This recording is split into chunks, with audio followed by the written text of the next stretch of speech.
Let's work our way around the Halion 6 user interface. We'll focus on window management for this particular movie.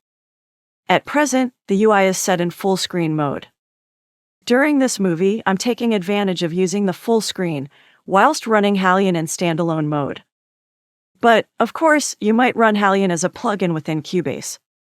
If that's the case, it's likely you'll reduce the Halion footprint, so that you can see the Cubase UI as well. Sometimes, especially if you are running as a plugin, you'll adapt the Halion user interface so that it displays how you like it at a reduced size footprint. So, in those cases, and even if you have it expanded to fill the screen, you can save the UI layout as a screen set by selecting here. Click to reveal these options. You would choose Save Screen Set, and you'd then name the particular screen set for future use. Utilize it as the default by using that bottom option.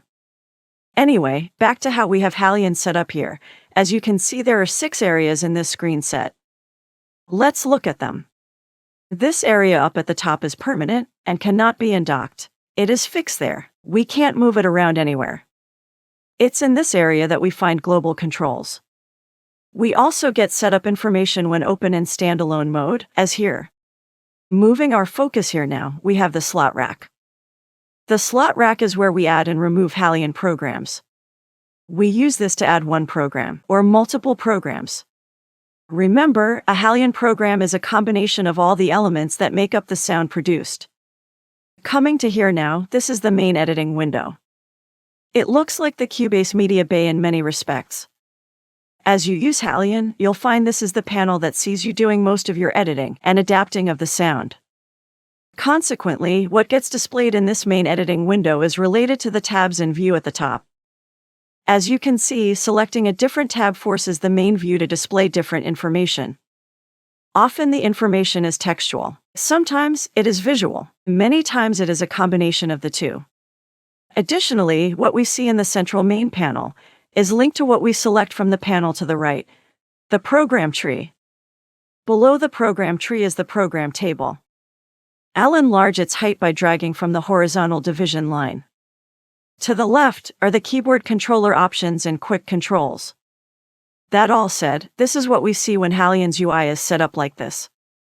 As just seen, we can resize the different panels by grabbing at an edge and adapting. This can be done vertically and horizontally. In addition, we can split these individual windows into distinct panels. Click there and choose the top split option. There are other options here. We'll look at those as necessary as we progress.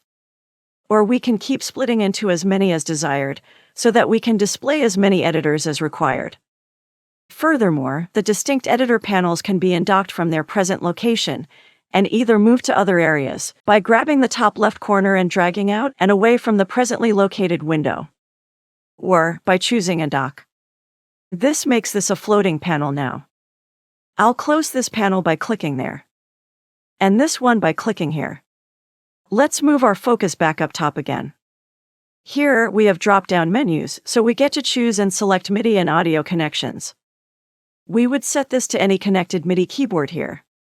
Moving over, we have a time display, along with a relatively simple sequencer that's useful for capturing quick ideas. And we get to save and recall them with the relevant buttons. Below that and to the left, we have a master output, level, and tuning, as well as a display that informs us how much processing power we are using with the Halion programs loaded up. Obviously, the more complex a program is, the higher the CPU hit will be. Though difficult to see like this, the 3 controls here are useful if programming mistakes are made. As alluded to, these buttons are grayed out at the moment. When making a Halion program, these buttons will indicate if there is a problem. The next 3 controls allow us to immediately close down insert and auxiliary effects, as well as flux phrasers. The next controls allow us to save RAM, enable MIDI mapping selections, and reset a stuck note. Over here, we access undo and redo options. Ordinarily, when we start Halion, a default program is set in slot 1. But, for us to make a new program of our own, we have to load a blank program into the slot rack. One way to do this is to drag a blank program from the program table at the bottom right, and drop it in the slot rack over at the left. I'll grab this one, and drag and drop on the slot rack area. We now see that empty program in slot number 2. The default program is still loaded in slot 1, but that can be removed easily enough by right-clicking and choosing Remove Program, and confirm that.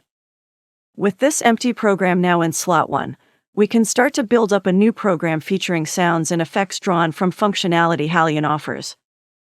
Okay, let's finish here and move on.